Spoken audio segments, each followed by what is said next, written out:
Hello everyone, welcome to E student. आज के lecture में हम कंटिन्यू करने वाले हैं सेल साइकिल के साथ। ठीक है, ओके। तो सबसे पहले हम पढ़ते हैं G1 से G1S चेक पॉइंट पे कैसे मूवमेंट होती है। ओके, तो क्या हो रहा है, EGF बाइंड्स टू RTK, जिसके वजह से डाइमराइजेशन होता है RTK का, ऑटोफॉस्फोराइलेशन होता है RTK का। ये फॉस्फेट डोनेट किया जाता है, डोनेट करता है किसको, GRAB2 को, जिसके साथ फॉस्फेट लगा।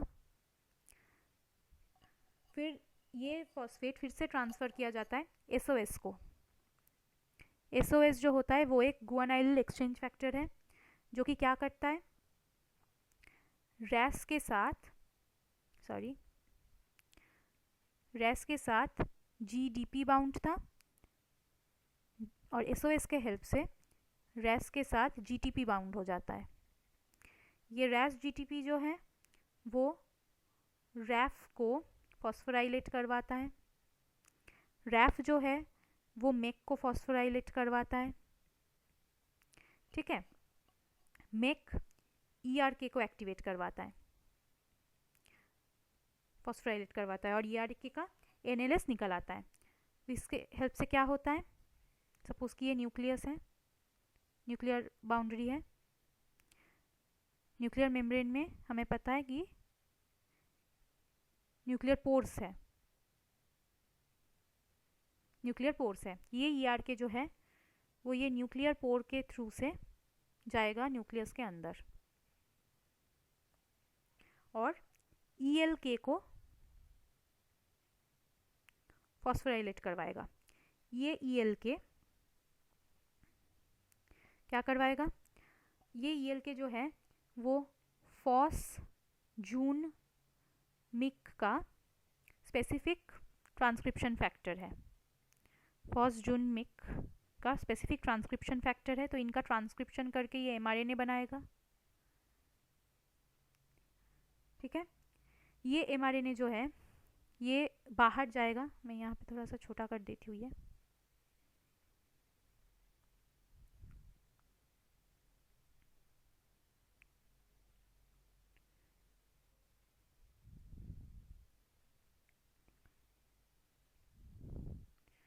ठीक है,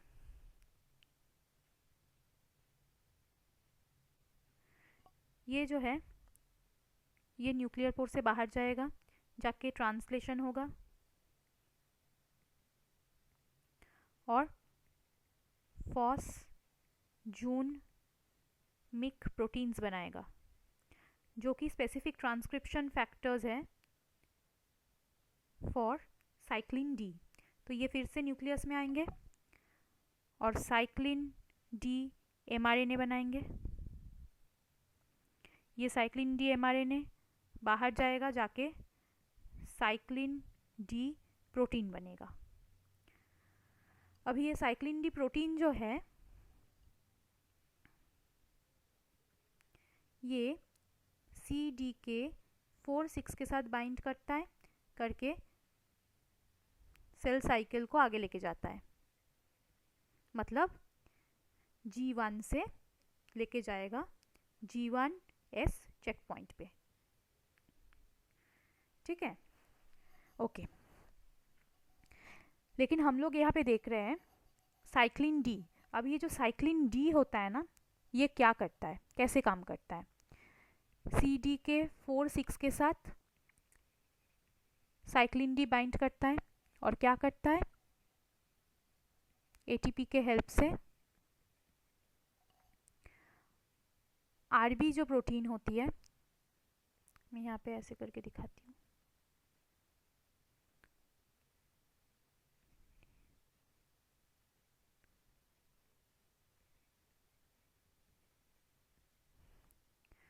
RB करके एक प्रोटीन होता है जो कि E2F को बाइंड करके रखता है। ठीक है, तो इसको RB को फॉस्फोराइलेट करके निकाल देता है। आरबी को फॉस्फोराइलेट करके निकाल देता है और E2F फ्री हो जाता है। E2F फ्री हो गया। अभी ये E2F क्या करेगा, ये एंटर करता है न्यूक्लियस पे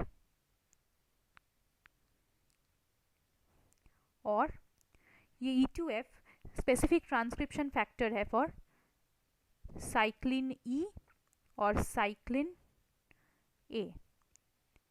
इसका mRNA बनाएगा और फिर साइटोसॉल में आके साइक्लिन E प्रोटीन बनेगा प्लस साइक्लिन A प्रोटीन बनेगा। ठीक है, तो यहाँ पे साइक्लिन E और साइक्लिन A को बनाने में हेल्प कर रहे हैं साइक्लिन D। ये जो साइक्लिन E है, साइक्लिन E जो है ये CDK2 के साथ बाइंड करके ये G1S चेक पॉइंट चलाता है और ये साइक्लिन A CDK2 के साथ मिलके S फेज चलाता है। लेकिन यहाँ पे अभी पहले होगा ये वाला G1S चेक पॉइंट, तो साइक्लिन E की तो अभी ज़रूरत है, लेकिन इस वाले कॉम्प्लेक्स की अभी हमें कोई ज़रूरत नहीं है। CDK2 इस वाले कॉम्प्लेक्स की अभी हमें कोई ज़रूरत नहीं है। लेकिन अगर ये बना रहेगा, एक्टिव रहेगा ये साइक्लिन A CDK2 कॉम्प्लेक्स, तो फिर ये G1S चेक पॉइंट को होने ही नहीं देगा। विदाउट चेकिंग कि DNA ठीक है कि नहीं, सीधा रेप्लिकेशन हो जाएगा, तो वो सेल के लिए हार्मफुल होगा। इसीलिए ये साइक्लिन A CDK2 कॉम्प्लेक्स को इनहिबिट करके रखा जाता है। कैसे?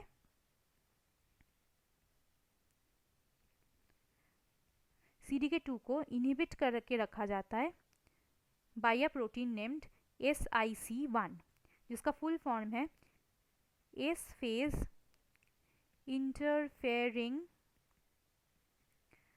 कॉम्प्लेक्स 1। ठीक है, जब ये G1S चेक पॉइंट ख़त्म हो जाएगा उसके बाद ये जो SIC है इसको खोल दिया जाएगा और ये एक्टिव हो जाएगा। ठीक है, ओके। अभी हम चलते हैं नेक्स्ट पेज पे।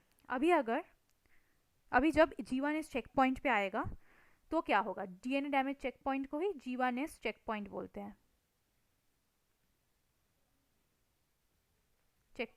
हैं, अगर यहाँ पे दो म्यूटेशन सेंसरी प्रोटीन काम करते हैं।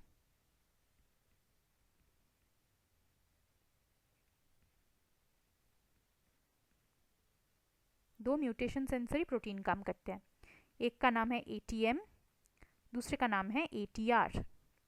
ठीक है, ATM जो होता है वो डबल स्ट्रैंड DNA डैमेज को रिकॉग्नाइज करता है। जैसे कि सपोज ये ऐसे आ रहा है DNA और यहाँ पे ऐसे ब्रेक हो गया, और ATR जो होता है वो सिंगल स्ट्रैंड DNA डैमेज को रिकॉग्नाइज करता है। मतलब कि एक स्ट्रैंड ऐसे गया, दूसरा स्ट्रैंड ऐसे हो गया, इसको रिकॉग्नाइज करता है ATR। और ये ATM और ATR जो होते हैं, सपोज कि ये DNA है, ये DNA पे ऐसे घूमते रहते हैं।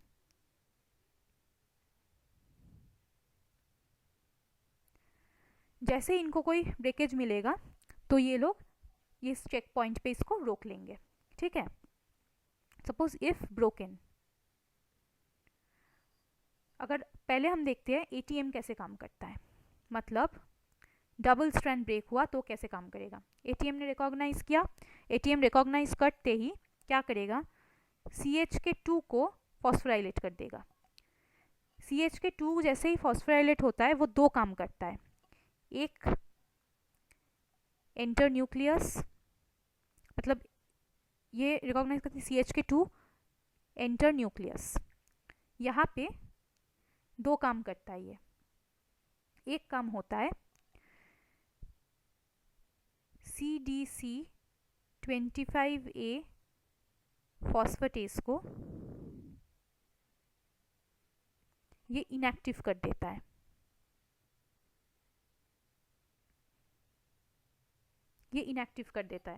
मतलब कि एक्टिवेटरी फॉस्फेट को रोक रहा है, राइट। तो फिर अगर एक्टिवेटरी फॉस्फेट को रोक रहा है तो यहाँ पे क्या नहीं होगा, यहाँ पे सेल साइकिल रुक जाएगी। CDK1 inactive, cell cycle stops. Right, cell cycle stop हो जाएगी क्योंकि हमें स्टॉप करना है सेल साइकिल, तो यहाँ पे सेल साइकिल रुक जाएगा। तो पहला काम ये करता है। दूसरा क्या करता है? दूसरा ये क्या कर रहा है, क्या हो रहा था न्यूक्लियस में, इन न्यूक्लियस क्या हो रहा था, P53 जैसे ही बनता था इसके साथ MDM2 आके लिंक हो जाता था, और MDM2 एक यूबिक्विटिन लाइगेस है, तो इसका मतलब P53 डिग्रेड हो जाता था प्रोटियाजोमल वे में। ठीक है, तो ये CH2 क्या कर रहा है, CH2 फॉस्फेटेज जो हो रहा है वो P53 पे फॉस्फेट लगा दे रहा है, सॉरी P53 पे फॉस्फेट लगा दे रहा है। जैसे ही P53 पे फॉस्फेट लगेगा MDM2 डज नॉट बाइंड। अब क्या होगा, MDM, सॉरी ये इन न्यूक्लियस नहीं होगा, ये न्यूक्लियस में तो हो रहा था, सॉरी ये इन साइटोसॉल हो रहा है, अभी जो कुछ भी हो रहा है इन साइटोसॉल हो रहा है। ठीक है, ये न्यूक्लियस के अंदर था, अभी CH2 बाहर आ गया, नॉट एंटर न्यूक्लियस, यहाँ पे भी एंटर साइटोसॉल होगा, सो सॉरी।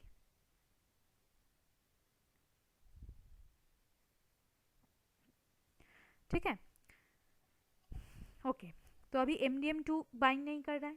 अगर MDM2 बाइंड नहीं करेगा तो क्या होगा, P53 फॉस्फेट ये एक्टिव रहेगा और इसके साथ इम्पोर्टिन करके एक मॉलिक्यूल, एक प्रोटीन बाइंड करता है। अभी ये जो P53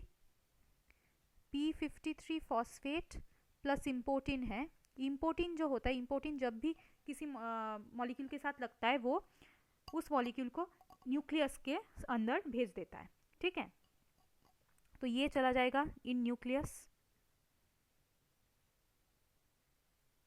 this will move to nucleus. Nucleus में ये P53 is a specific transcription factor for P21 transcription होगा।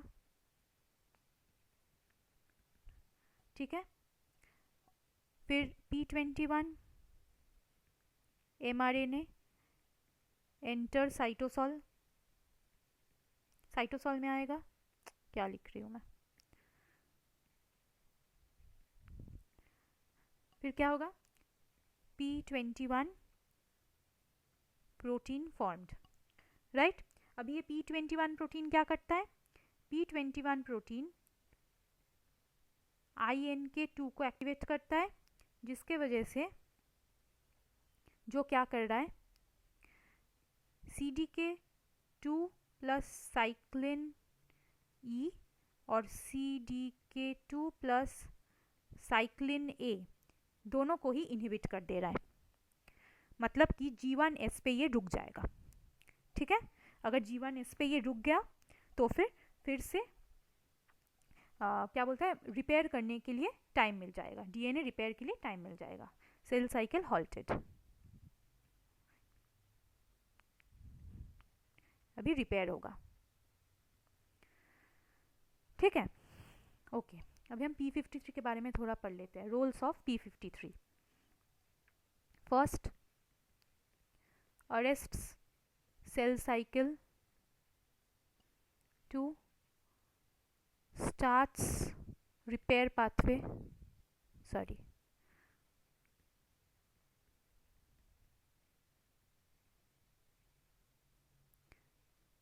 अगर ये दोनों काम करे तो फिर सेल साइकिल ऑन हो जाएगा। अगर नहीं काम करा तो सेनेसेंस पाथवे में जाएगा,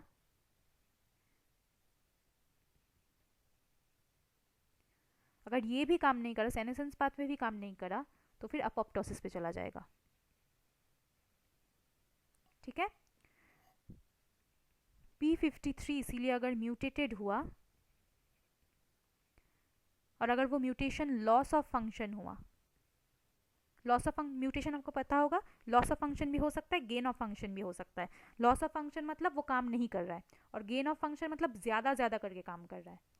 ठीक है, तो फिर अगर p53 का म्यूटेशन हुआ, लॉस ऑफ फंक्शन होगा, तो फिर कैंसर देखने को मिलती है। ठीक है, p53 को बोला जाता है tumour suppressor protein. p53 is a type of tumour suppressor protein, और भी बहुत सारे ट्यूमर सप्रेसर प्रोटीन्स होते हैं। ठीक है, और p53 का एक स्पेशल नाम है जिसको बोलते हैं guardian of a genome. Guardian of genome. ठीक है, क्योंकि अगर कोई प्रॉब्लम हुई जीनोम में, कोई फॉल्ट्स हुआ जीनोम में, तो p53 उसको रिपेयर करने का चांस देता है। ठीक है,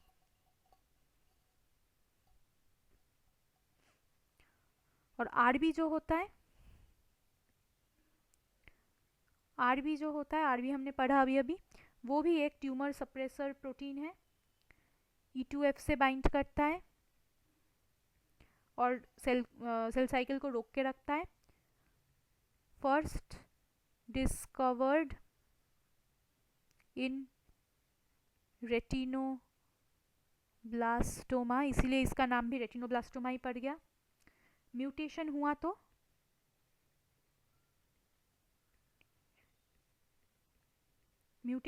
तो E2F ऑलवेज फ्री, मतलब कि लॉस ऑफ फंक्शन म्यूटेशन, तो E2F ऑलवेज फ्री मतलब cyclin E and cyclin a always formed, जब ज़रूरत नहीं है तब भी फॉर्म्ड होगा, मतलब कि ये कैंसर होगा। सेल साइकिल चलता ही रहेगा, कैंसर कॉज करेगा। और अगर गेन ऑफ फंक्शन हुआ तो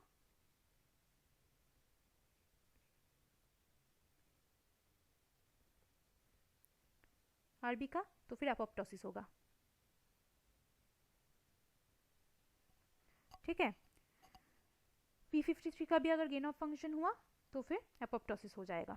अभी अगर कोई डीएनए डैमेज हुआ ही नहीं है, ठीक है, G1 इस चेक पॉइंट को चला गया, कोई डीएनए डैमेज नहीं हुआ है, तो क्या होगा? कुछ नहीं, साइक्लिन ए, मतलब मैं यहाँ पे ऐसे करके साइक्लिन ई प्लस CDK2 जो था वो फॉस्फोराइलेट करेगा SIC को, SIC जो था SIC1 उसको फॉस्फोराइलेट करेगा, मतलब साइक्लिन ए प्लस CDK2 इसके साथ SIC1 जो था उस पर फॉस्फेट्स लग गए, SIC1 खुल जाएगा,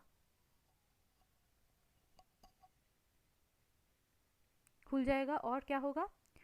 SCF जो कि एक यूबिक्विटिन लाइगेज है, ये SIC1 को डिग्रेड कर देगा। ठीक है, तो अभी cyclin A plus CDK2 free हो जाएगा और ये S फेज में चला जाएगा, मूव टू S फेज। ठीक है, तो यहाँ पे होगा G1 S से S फेज में जाता है ऐसे करके। ठीक है, ओके।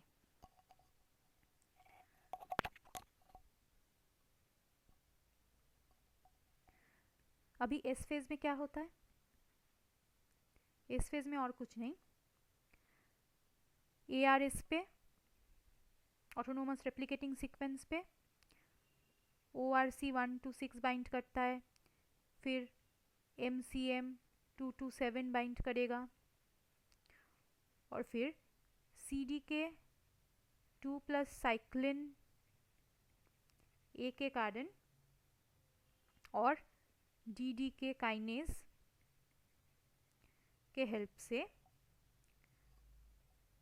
बबल बनेगा और रेप्लिकेशन होगा।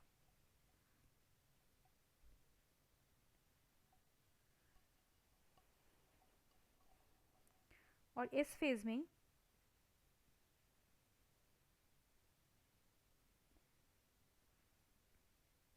इस G2 DNA damage check point again works. जैसे पहले वाले DNA damage check point work करा था वैसे ही करता है, ठीक है। ओके, अभी हम आते हैं M फेज पे। M फेज में क्या हो रहा है? MPF क्या है? MPF क्या है? माइटोसिस प्रमोटिंग फैक्टर या फिर मैच्यूरेशन प्रमोटिंग फैक्टर, जो बनता है CDK1 प्लस साइक्लिन B से, ठीक है। ये अभी क्या क्या करता है? एड्स फॉस्फेट टू, सबसे पहला nuclear lamin, okay, nuclear lamins पे करता है जो कि डिस्टेबलाइज हो जाते हैं। सेकंड किस पे करता है? H1 protein. H1 प्रोटीन पे फॉस्फेट ऐड करो तो फिर वो न्यूक्लियोसोम पे फॉस्फेट ऐड करता है और सोलेनॉइड बना लेता है। बहुत टाइट कंजेशन हो जाता है क्योंकि हमें पता है जब M फेज होगा तब जेनेटिक मटेरियल टाइटली पैक्ड हो जाते हैं, तो वो ये H1 प्रोटीन करता है। थर्ड, कंडेंसिन पे फॉस्फेट लगाता है तो वो क्रोमोसोम बनता है, ठीक है। H1 प्रोटीन और कंडेंसिन ये दोनों मिलके क्रोमोसोम का टाइट स्ट्रक्चर बनाता है, हाईली कंडेंस्ड बनाता है क्रोमोसोम, ठीक है। क्रोमोसोम ही तो होता है highly condensed.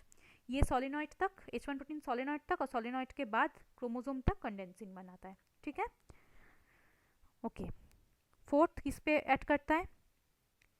Golgi matrix protein पे फॉस्फेट ऐड करता है, जिसके वजह से गोल्जी डिसअसेंबल होकर वेसिकल फॉर्म करता है और वो वेसिकल्स प्लाज्मा मेम्ब्रेन के साथ फ्यूज्ड हो जाते हैं। फिफ्थ, ER के साथ फॉस्फेट ऐड करता है। ER के साथ फॉस्फेट ऐड करोगे तो फिर ER भी टूट जाएगा, डिसअसेंबल हो जाएगा और प्लाज्मा मेम्ब्रेन के साथ लग जाएगा। और सेम चीज़ होती है बाकी ऑल अदर ऑर्गेनल्स, ये भी डिसअसेंबल हो जाते हैं, ठीक है।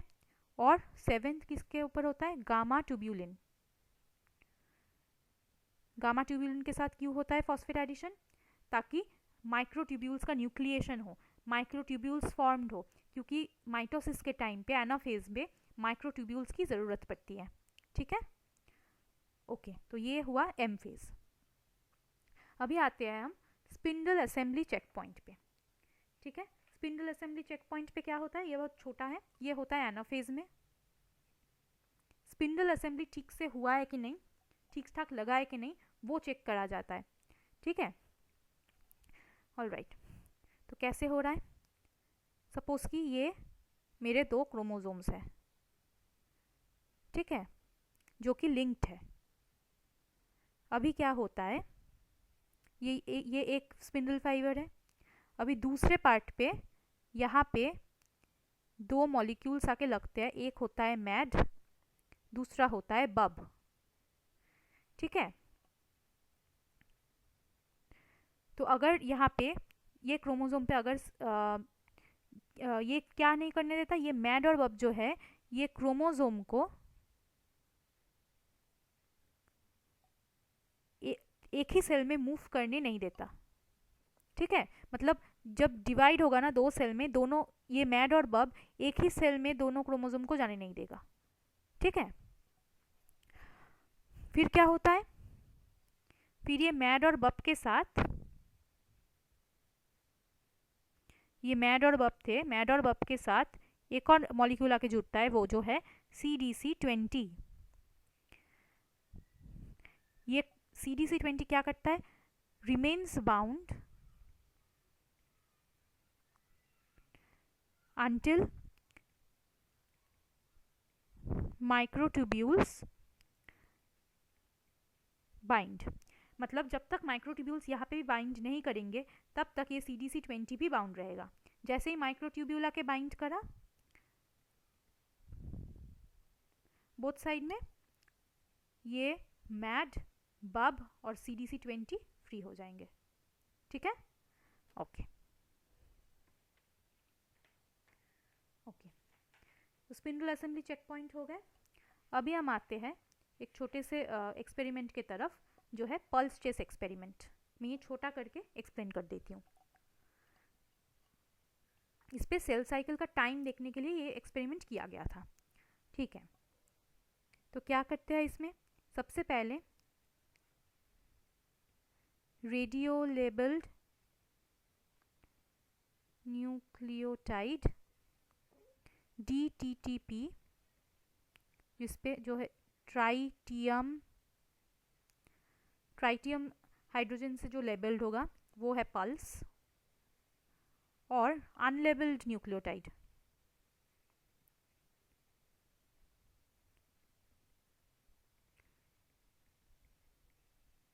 जो है चेज। ठीक है, ये ऐड किया गया था। अब क्या हुआ, ग्रो किया गया, cells were grown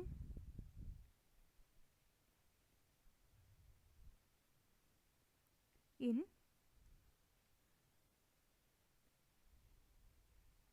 radio labelled DTTP। Okay, तो ये रेडियो लेबल DTTP जो है इनकॉर्पोरेटेड हो गए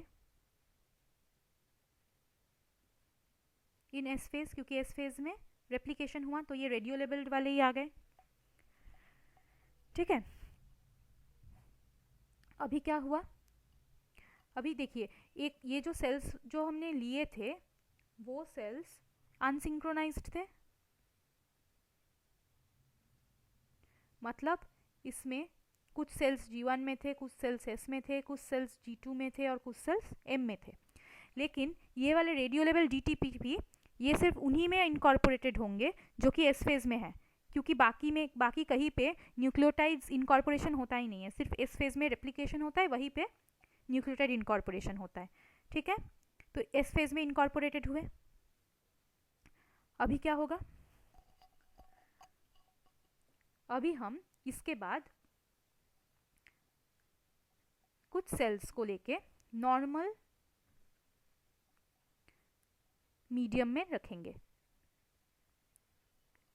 जहाँ पे अनलेबल्ड न्यूक्लियोटाइड्स है,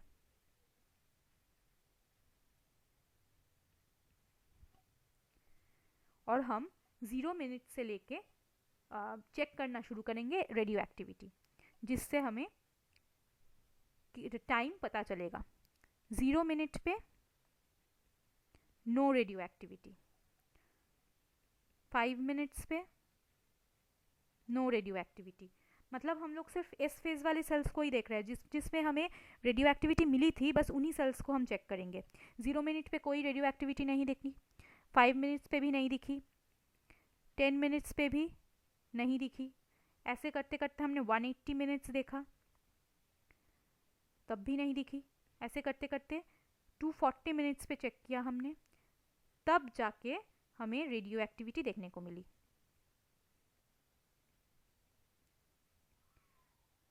240 मिनट्स पे जाके हमें रेडियो एक्टिविटी देखने को मिली। ठीक है, मतलब क्या हुआ कि 240 मिनट्स के बाद सेल्स एम फेज में घुसे, मतलब 240 मिनट्स का G2 फेज होता है। क्यों? क्योंकि S फेज और M फेज के बीच में आता है G2 फेज, राइट। तो 240 मिनट्स में हमें रेडियो एक्टिविटी देखने को मिल रही है। क्यों? क्योंकि रेडियो एक्टिविटी M फेज में देखने को मिलेगी।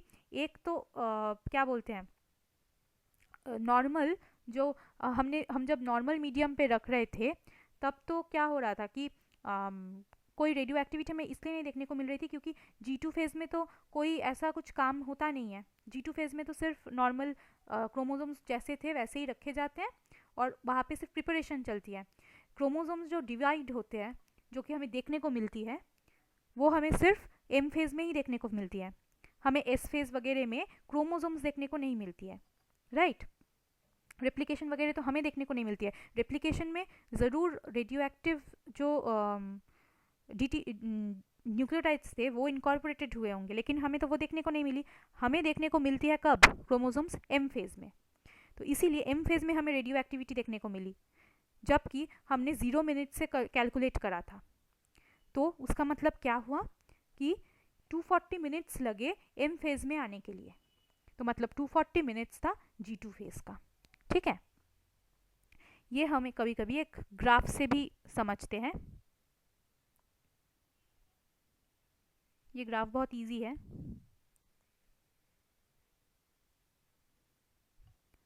ठीक है, यहाँ पे नीचे है टाइम, यहाँ पे है percent mitotic रेडियोलेबल sales,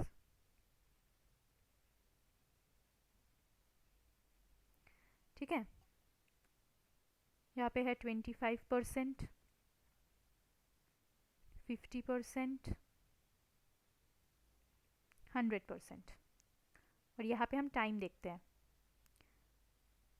4 hours, 5 hours, 10 hours,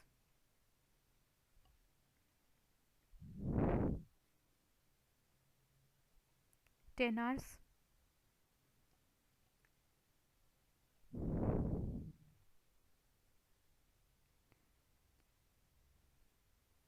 15,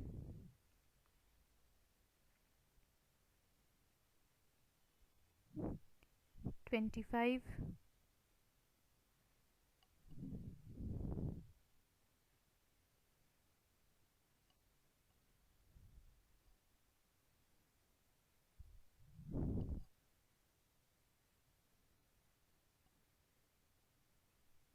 यहाँ पे है 30। ठीक है, तो ऐसे करके चला। तो अभी हमारा जो ग्राफ होगा वो कैसा होगा? सबसे पहले 4 आवर्स पे होगा, 4 आवर्स में G2 है, राइट। 4 आवर्स तक G2 चलेगा। उसके बाद ऑलमोस्ट 1 आवर का होगा, ये इससे करती हूँ मैं, 1 आवर का चलेगा माइटोसिस। ठीक है, 1 आवर का चला माइटोसिस।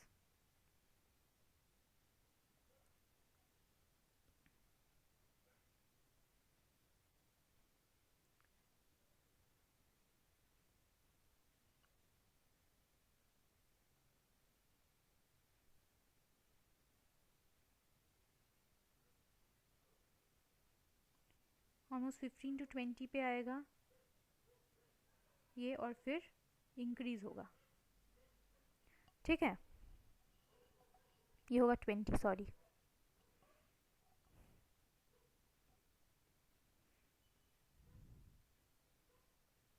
ये होगा 25, 30, 35, फिर ये इंक्रीज होता रहेगा। ठीक है, तो हम क्या देख रहे हैं?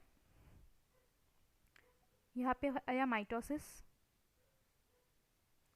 राइट, और यहाँ पे ऑलमोस्ट 15 पे ये रहा। तो फिर ये वाला जो टाइम है, ये यहाँ पे 50% रेडियो लेबल्ड है,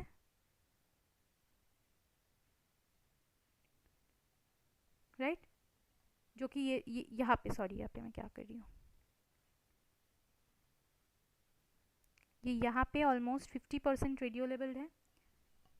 और इसको बोलते हैं, यहाँ पे ये माइटोसिस पे जा रहा है, यहाँ पे एग्जिट माइटोसिस। ठीक है, यहाँ पे सेकेंड राउंड ऑफ माइटोसिस शुरू हो रही है यहाँ पे। और ये देखिए, ये वाला जो लाइन है ये बोल रहा है कि 50% रेडियो लेबल्ड है, मतलब अभी भी एस फेज में हो रहा है। और अगर यहाँ से लेके हम टोटल देखें, अगर यहाँ से देखें हम यहाँ तक टोटल देखें, तो फिर वो है total duration of cell cycle.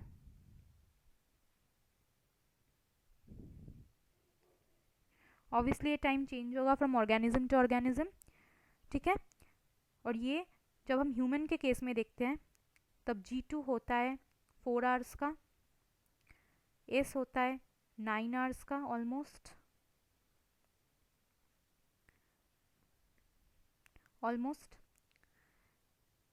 G1 होता है 14 आवर्स का,